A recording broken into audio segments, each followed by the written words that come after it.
Content warning. This series deals with the topic of sexual assault. Viewer discretion is advised.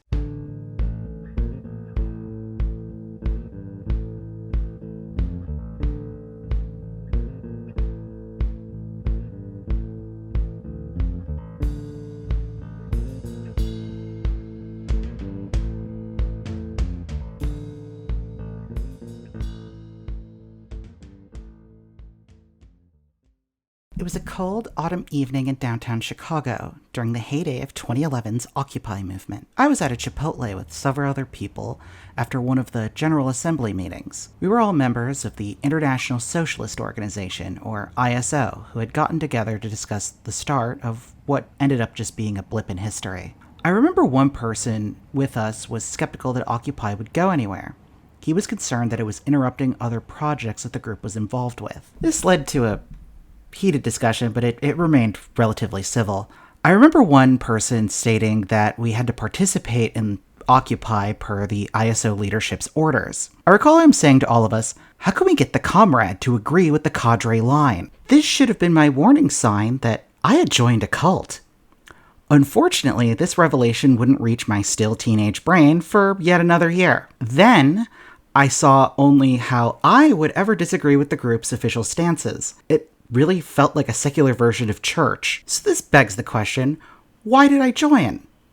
Well, it was because they were the largest radical socialist organization in the country. Capping out at maybe 1,200 members at their peak, it might seem like a rather small group in the grand scheme of things. However, this was just the state of the American radical left before 2016. You have to remember, this was the era of those hideous Joker Obama memes with a "Why So Socialist" caption underneath. It was really not a popular brand of politics. So what happened to them? Long story short, an accusation of a massive sexual assault cover-up did them in. The group's aging leadership finally let go of their firm grip on power, and the new leaders were alerted to an alleged case of sexual assault that a former member claims she was forced to sweep under the rug. Then this begs the question, how did it get to that point? That is an incredibly long, sordid tale that few have ever told. Now, while many would consider this obscure commie nonsense, I think it's important to realize that these people all just didn't disappear. Many, including some involved in this alleged cover-up, have joined other left-wing groups, including the now very prominent Democratic Socialists of America, a group that has elected politicians across the country, and as of this recording, 4 sitting members in Congress. Beyond that, major players in Chicago progressive politics have also been members. Some of them have even donated to the group itself. One of these donors was Jesse Shawki, former president of the Chicago Teachers Union. The ISO also ran a book publisher called Haymarket Books, which still exists and appears to have some former members running it. Haymarket is widely cited by many progressive scholars, yet few know it was founded by a cult. So, here we are. To be totally candid, this is not something I've ever really wanted to make, because it really shouldn't be my story to tell. However, nobody else really has outside of some small blog posts and some document dumps and maybe a few tweets. No one has been willing to publish a story on the ISO. Just speaking for myself, I've tipped off some reporters. I've even pitched a few stories to reputable magazines. I even went as so far to write a small piece concerning how this affects the existing socialist movement. It was rejected after I submitted it, despite the editor accepting the pitch beforehand. So before we begin, a few caveats. So this piece is largely meant to be journalistic in nature. However, I have to admit my own bias. As I stated earlier, I was originally a member of this group. So, as such, if you wish to disregard this video in its entirety, please do. I would encourage you to do your own research. I will have links to all of my sources below, as well as at the end of the video. I may include some commentary as well. This is largely my opinion, and if you hear words like I, me, my, that's your sign it's commentary. That commentary is solely from myself. Others who may have assisted in this production may have different thoughts on the matter. So with all of this out of the way, let's dive into the history of the ISO.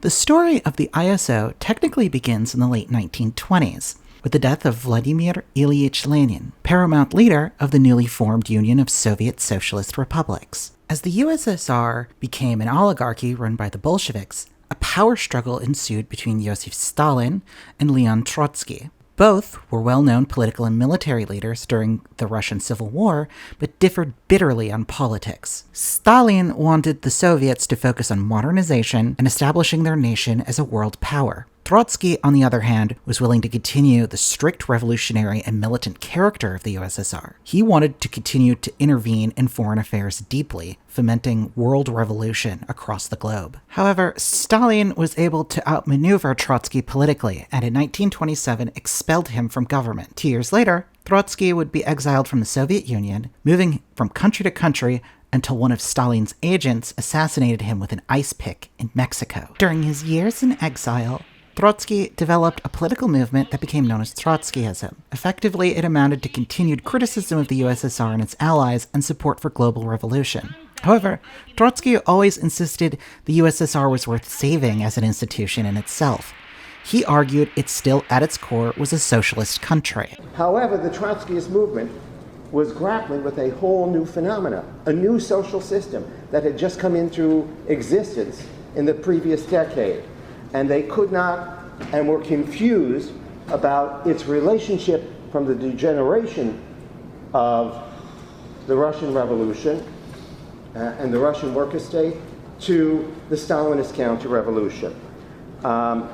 They thought that Russia still remained a worker state because they were still carrying a lot of baggage from the degeneration. Trotsky had to change his point of view in the 1930s. For example, first he came out for the right of factions in the early 30s. Then in 1936, he came out against the one-party state.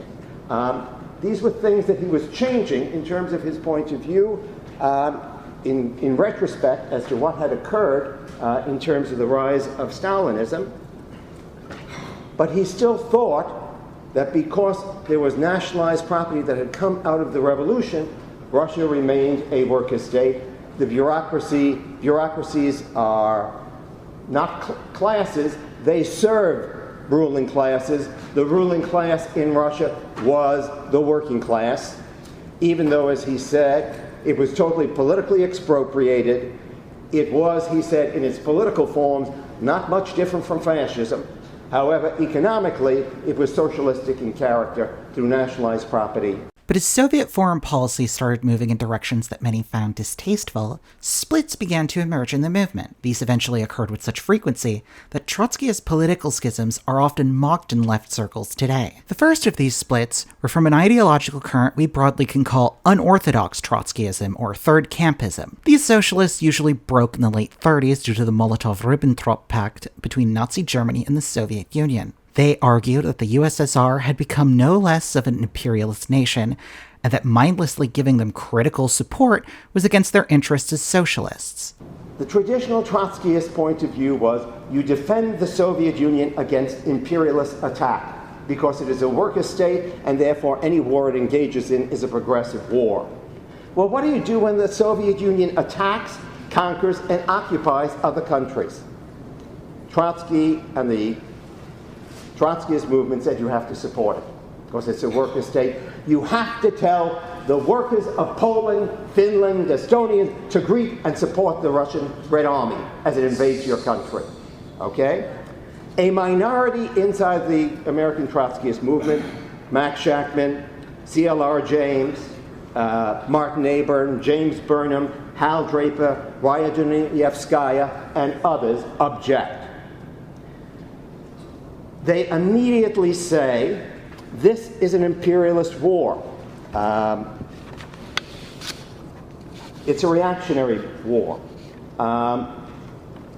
They say war, they raise the Marxist proposition. War is the continuation of other politics by forcible means. It's carried out by classes in their interest. This is a reactionary war to start World War II and for Russian imperialism, and it is not in the interest of the working class. It's an imperialist war.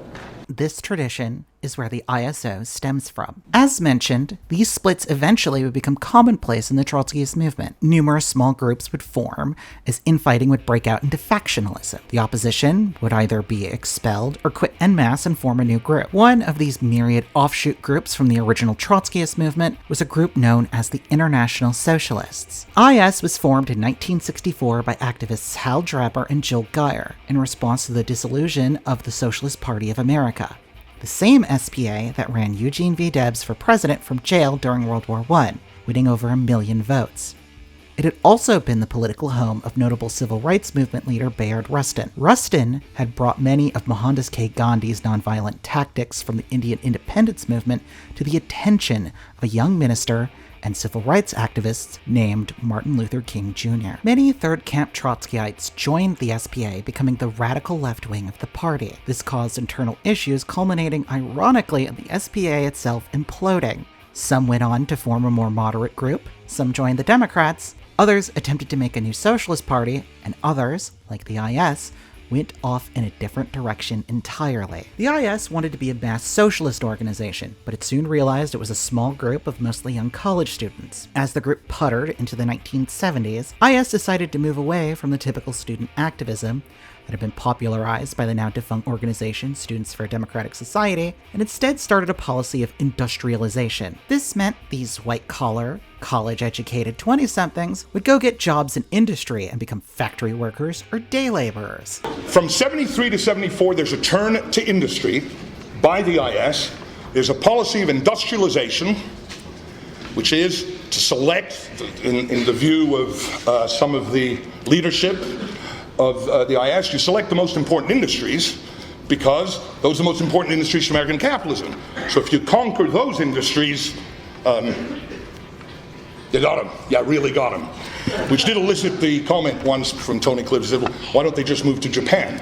He was not at the time aware of the decline of Japan, but I'm just throwing that in as a little swipe at that perspective. By all accounts, the organization succeeded in theory. Most got involved in their local union and began to work in opposition to the union leadership. By the late 70s, however, this method showed severe limitations and hit snags. For example, was demoralization and adaptation, I guess would be the two words I would say. One was many members became demoralized from the lack of success of what most of the rank and file work wasn't very successful.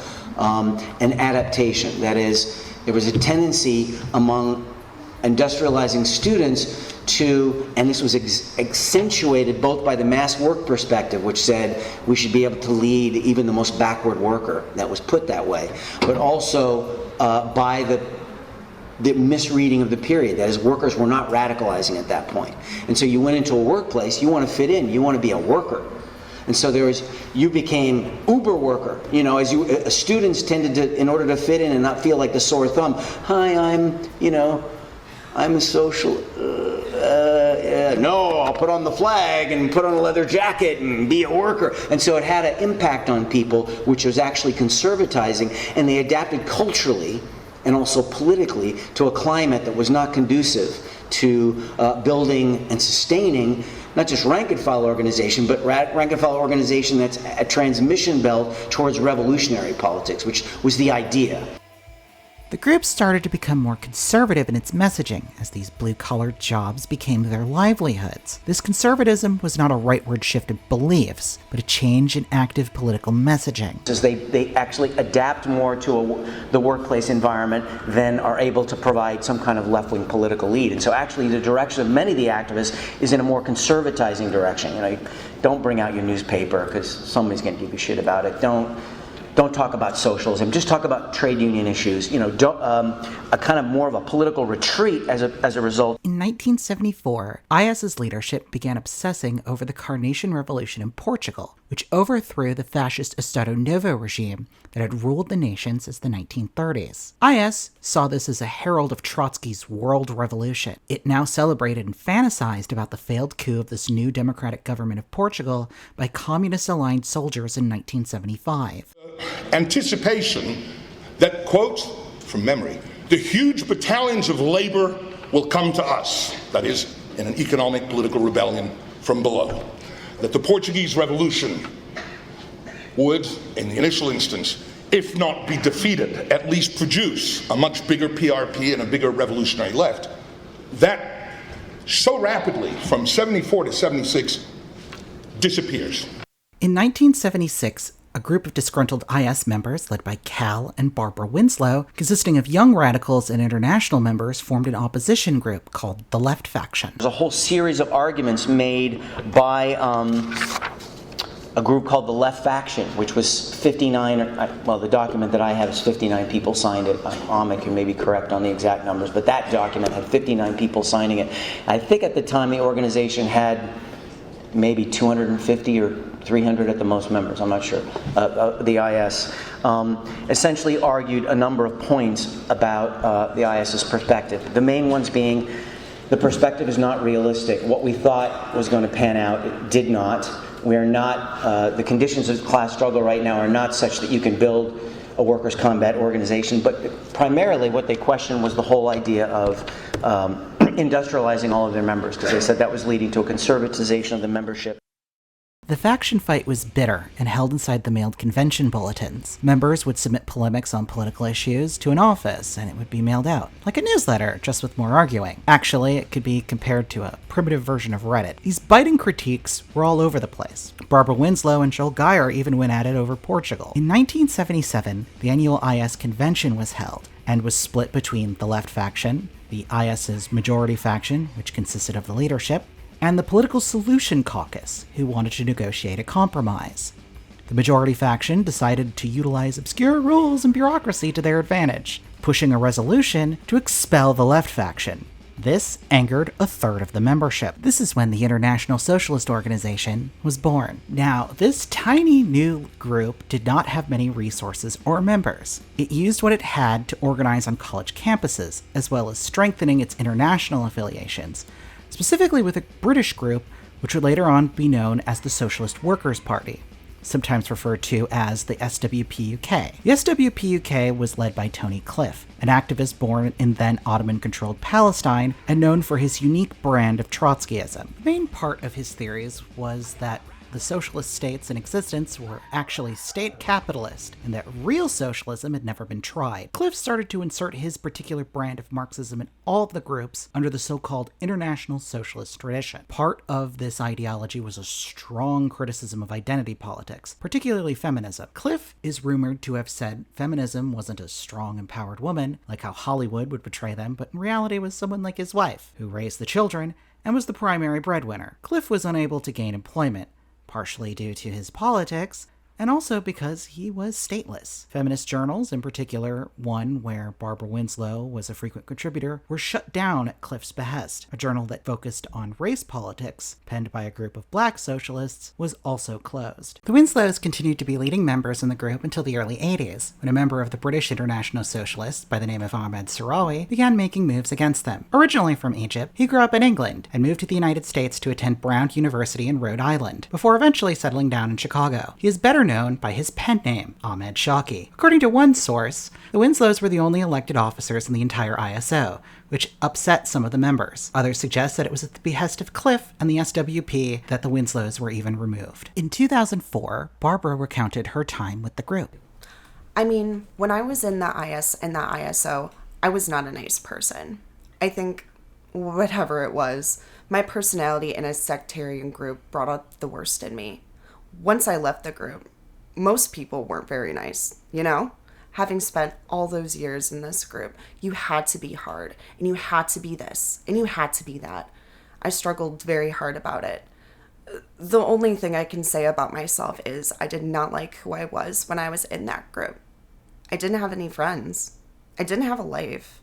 I'm better off not being in a sectarian group. In October of 1983, Shawki and his allies pushed for a special convention, shifting the leadership to a steering committee with no clear chair or leader. In effect, Shawki consolidated leadership amongst his allies, including his wife Sharon Smith. Others in leadership included Paul D'Amato and eventually Joe Geyer, who joined the ISO after the IS collapsed. They then moved their organization's HQ over to Chicago. The ISO would then consolidate and weather the 1980s as socialism was a harder item to sell, further limiting them to college campuses. They would operate primarily as a propaganda group, pushing their radical ideas to students in the hopes that eventually the political situation would improve. In 1985, Shawki was interviewed by the Chicago Tribune, where he and the local ISO members highlighted their difficulties, but also their philosophy. They explained to the reporter that they thought capitalism would become untenable, and that socialism would eventually win the day. The Tribune reported that the ISO was at about 200 members, with 20 in Chicago. Shawki was unemployed. A year later, the group's activities near the Northwestern campus gained the ire of one concerned individual, who penned the following letter.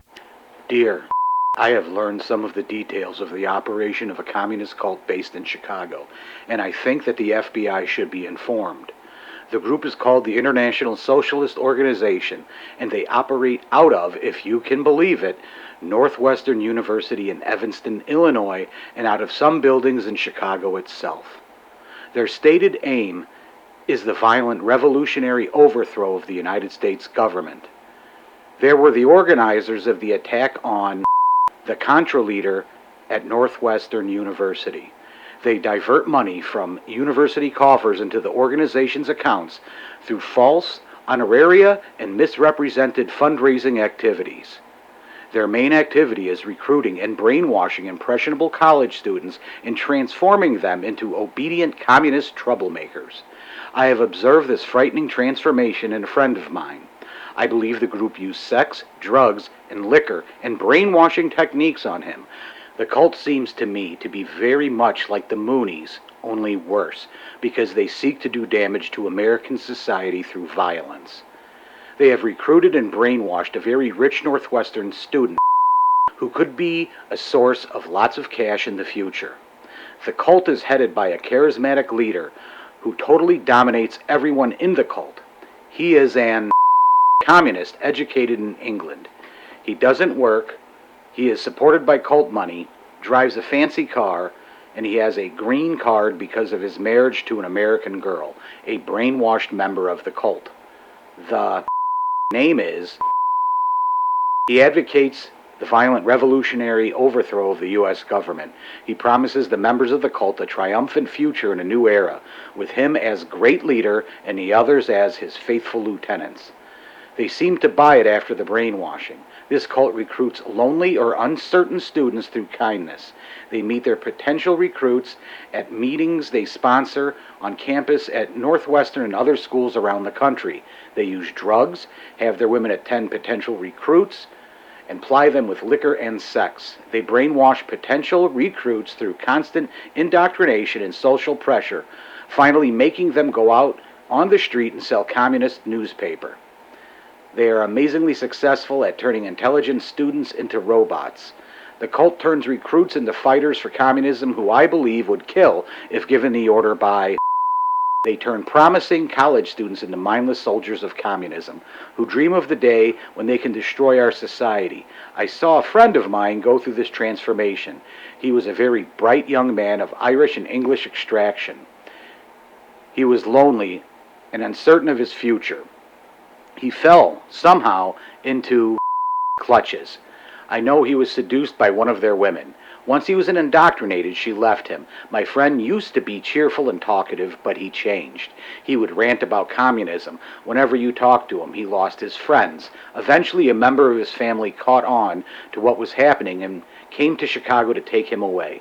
He was on the right track until this cult got a hold of him. It was a terrible tragedy. I find it very difficult to believe that Northwestern allows this to happen to its students. Another case I know of was that of a young woman who was living in Chicago. She was recruited by the ISO, and she too lost her grip on reality. She killed herself.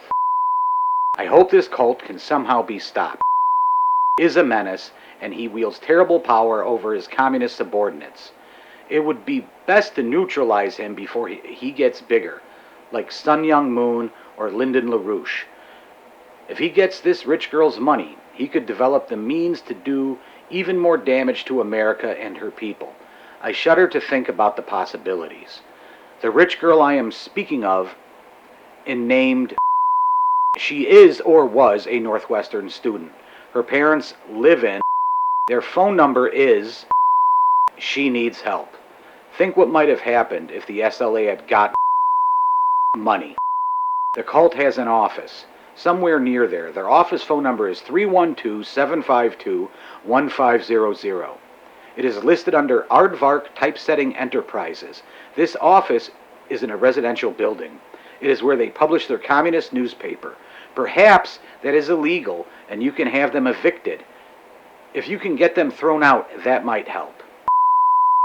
Travels to England to see other communists there. If you could restrict his travel or deport him, that would be very good for the United States and Northwestern University and its students. I have seen a friend destroyed, and I am very worried that this cult might continue to operate or even get worse. Sincerely, a concerned citizen. Ignoring the author's obvious hysteria, the redacted bit about the leader is likely referencing Shawki. It shows a rather exaggerated look into how the ISO actually operated, selling newspapers and running endless amounts of meetings. As a former member, I can't say I was lured in with sex and drugs, all that other stuff. However, I also wasn't around in 1986. I wasn't born until the 1990s, easily the worst decade of the 20th century to be a socialist. But the ISO soon defied the odds and grew.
Happy and rude.